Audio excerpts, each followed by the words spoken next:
Right along, let's have a little talk with our pal Steve Vaughn, former General Counsel to the U.S. Trade Rep. In those days, it was Bob Lighthizer in Trump's first term. Steve Vaughn, welcome back to the show. So let me, it sounds like, one doesn't know, but it sounds like the Asian trip is going swimmingly for Mr. Trump. And I'm especially interested in the China story. Treasury man Scott Bessent is painting a positive picture. Is that what you're hearing, Steve?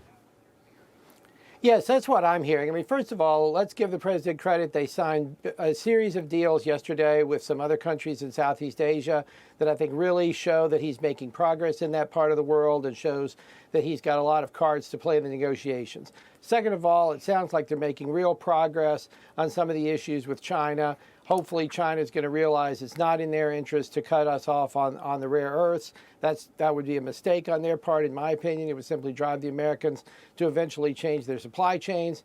And then hopefully we start to see some movement on soybeans and some of the other issues.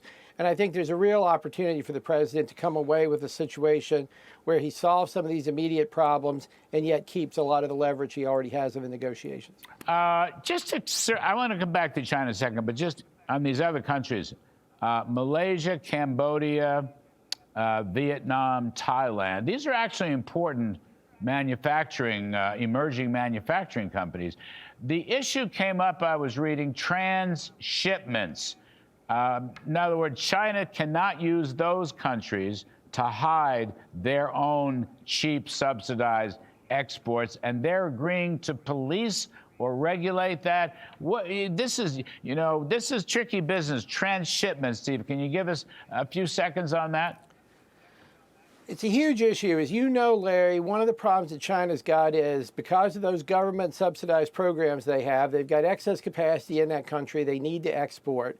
They're not able to export as much to the U.S. because of the tariffs that President Trump has put in place.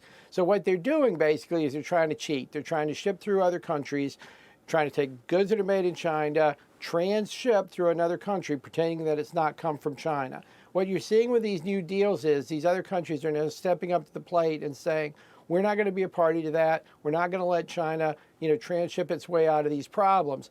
Ultimately, this is going to put more pressure on the Chinese economy because of the excess capacity and the need to keep looking for export markets. And it's going to give a lot more leverage to the United States. Now, let's go back. Thank you for that. Go back to China directly. Why would they, 2 weeks ago or whatever it was, put out a circular saying they're not going to sell any rare earths to anybody, not just the U.S., the whole world. And then now Scott Bessent, 2 weeks later or whatever it is, in their meetings before the Xi-Trump meeting, all is well. And they really didn't mean it. And for the next year, it's going to be okay. People say Trump has a crazy back and forth trade policy. I don't know about that. I'd say China's the one that has this up and down, who can predict trade policy. What's this all about? Well, look, Larry, I think that was a mistake from the beginning. The leverage that they get over rare earths only lasts as long as they are seen as a credible and dependable source of supply. The moment they start using the rare earths to bully people and threaten people and force concessions, as you know, Larry, there's lots of other places to get these materials, and the president and his team have already started making deals in that regard. And so it was a mistake to create these problems, and hopefully now China is realizing that and is backing off. Yeah, well, I hope you're right. I don't know. I find it very odd. Last one, 30, 40 seconds. But seriously, there's going to be a 301 investigation by Jameson Greer, and he's the trade rep, on the U.S.-China Phase 1 deal that we all participated in. We were part of it. You were part of that team. There's going to be investigation. I'm going to say China basically abrogated most, if not all, of that deal. That's what I'm going to say. What does Steve Vaughn say? Yeah, obviously people need to understand it's a separate violation of Section 301 if you don't comply with a trade agreement. They made an agreement with us, the Phase 1 deal, as you know. USTR will do an investigation, but I think everybody is in agreement that they did not fully comply.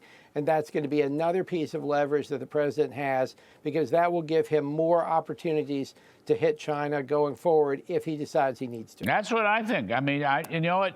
We have to do something about that. I mean, they ignored not just the commodity purchases, although they ignored that too. Now they're going to come back and buy some soybeans, maybe. You can't trust them. They don't tell the truth, right? But also the intellectual property rights, the forced transfer of technology, American-owned business, the whole 9 yards. You know, stuff that we all negotiated, Steve, and they basically ignored it. They ignored it in 2020. They ignored it during Biden. That was a treaty with the United States government. We can't let that pass. Last point. That's my point to you. We can't let that pass. I totally agree. I think that was a real opportunity for them to reset the relationship, and they made a huge mistake by not complying. Yeah, they did. All right, Steve Vaughn, ace trade lawyer, first term. Thank you, Steve. Sir. Appreciate it very much.